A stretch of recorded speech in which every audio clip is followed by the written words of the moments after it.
Elle est belle. Elle est riche. Elle est protectrice.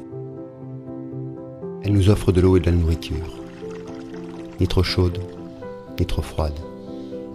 Ni trop sec, ni trop humide. En plus de nous accueillir, elle nous fournit tout ce que nous désirons. Laboratoire du vivant par excellence. Perdu aux confins de l'univers, œuvrant à la création et à l'évolution de la vie.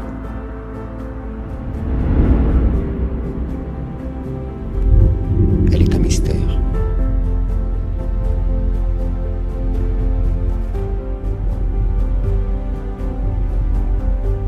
Telle une mère envers ses enfants, elle nous protège. Elle nous a pardonné nos erreurs, nos orgueils, nos violences.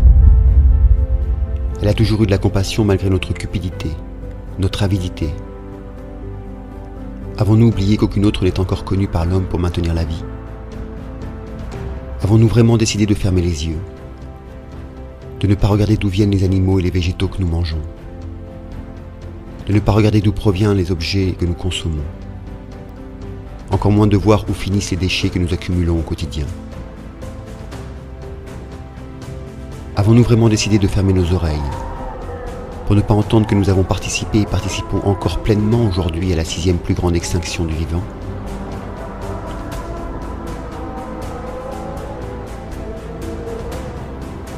Ou est-ce pour ne pas entendre le cri des poumons de notre terre qui brûle en Amazonie, en Australie et en Indonésie? Les cris de douleur de notre planète qui tousse, gronde et pleure de tout son être pour implorer à ses fils et à ses filles de revenir à la raison.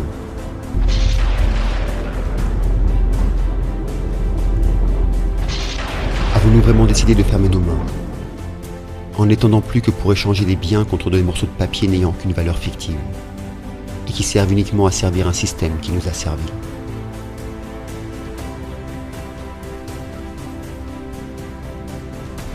Jusqu'à quand allons-nous laisser fermer notre mental, en ne réfléchissant plus par nous-mêmes, mais en se remettant aux actuels systèmes éducatifs, sociétal, politiques et religieux, pour décider de notre façon de penser, d'agir, de vivre à notre place?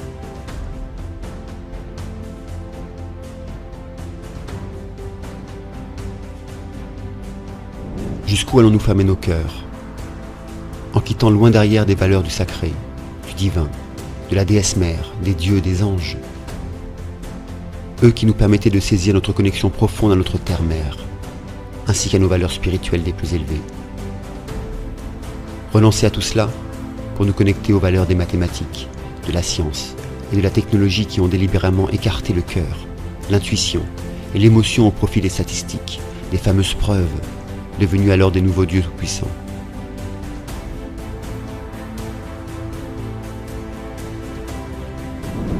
Il suffit d'ouvrir les yeux et les oreilles bien grands maintenant, pour nous rendre compte comment nous avons été manipulés depuis notre naissance, en nous soumettant à une éducation pour devenir bons citoyens du système dans lequel nous sommes nés, nous illusionnant sur la réalité de ce même système éducatif, alimentaire, politique, financier, qui ne sert qu'à se nourrir lui-même au profit des esclaves qui le tiennent en vie.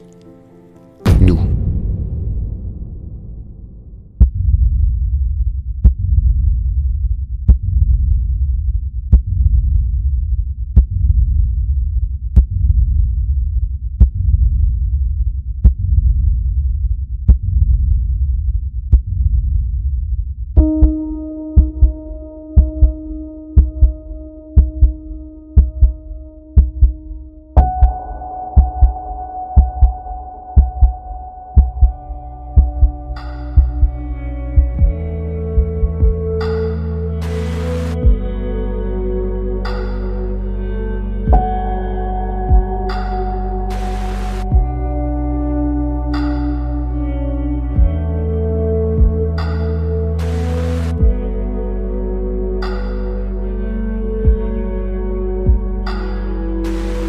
Nous, humains de la planète Terre, sommes bien plus que les travailleurs acharnés qui devons acheter notre vie.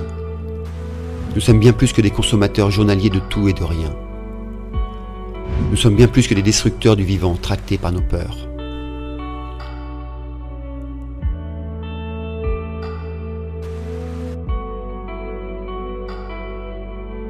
Qu'est-ce qui est le plus gratifiant en fin de vie, mais aussi durant la vie? Est-ce d'avoir accumulé le maximum d'objets? D'avoir visionné le plus de vidéos et films possible? D'avoir avalé le plus de plats différents? Ou bien d'avoir contribué à aider le plus de personnes à bien vivre physiquement et psychologiquement?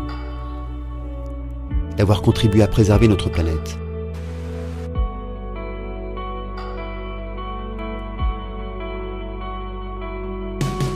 Qui nous a enseigné l'éveil de notre conscience? Qui nous a enseigné l'amour de son prochain? Qui nous a enseigné la maîtrise de nos émotions, de nos pensées? Qui nous a enseigné à devenir autonomes? Qui nous a enseigné à prendre conscience du vivant sur Terre? Qui nous a enseigné à respecter les humains, non humains, végétaux et minéraux de la planète pour préserver les générations à venir? Qui nous a enseigné à partager, échanger, troquer, plutôt que de travailler uniquement pour soi? Qui nous a enseigné à être autodidacte et à rejeter le formatage? Qui nous a enseigné à respirer, manger, penser et agir en pleine conscience? Qui nous a enseigné à développer nos capacités physiques, mentales et spirituelles pour les offrir au monde qui nous entoure? Qui nous a enseigné que la Terre n'appartient à personne d'autre qu'à nous? Qui nous a enseigné que les nations nous ont volé notre mère? Qui nous a enseigné que les systèmes éducatifs nous ont volé nos savoirs, nos créativités et nos pouvoirs humains? Qui nous a enseigné que les systèmes politiques nous ont supprimé nos facultés de nomades, de chercheurs et d'explorateurs? Qui nous a enseigné que les systèmes religieux nous ont supprimé nos intuitions personnelles pour ériger des valeurs qui ne nous appartiennent pas? Qui nous a enseigné que les systèmes financiers nous tiennent en esclaves, plaçant le dieu argent au centre de toutes nos actions, nos pensées, nos visions, nos rêves? Qui nous a enseigné la méditation, l'altruisme, l'écoute, la compassion? Et surtout, qui nous a enseigné la non-division? Sommes-nous français, américains, asiatiques ou humains? Sommes-nous musulmans, juifs, hindous, bouddhistes ou humains? Sommes-nous blancs, noirs, jaunes, métis ou humains? Sommes-nous hommes, femmes ou humains?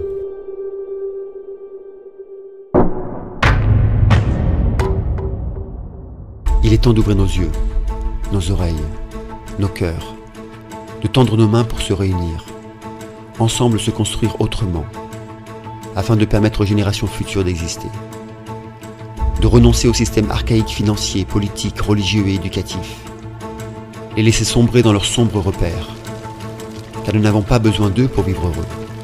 Par contre, ils ont besoin de nous pour perdurer, puisque nous sommes leur nourriture. Et nous avons besoin de notre terre-mère pour exister. Toute grande action commence par un rêve, une idée, une intuition, avant d'être réalisée. La révolution systémique est en marche, et elle commence en soi, en toi, en moi, pour ensemble la partager et la concrétiser à échelle grandissante. Protégeons-nous, et protégeons la terre et les vivants, tous les vivants. Protégeons la vie, notre vie, car elle est belle, elle est riche, elle est protectrice, elle est un mystère.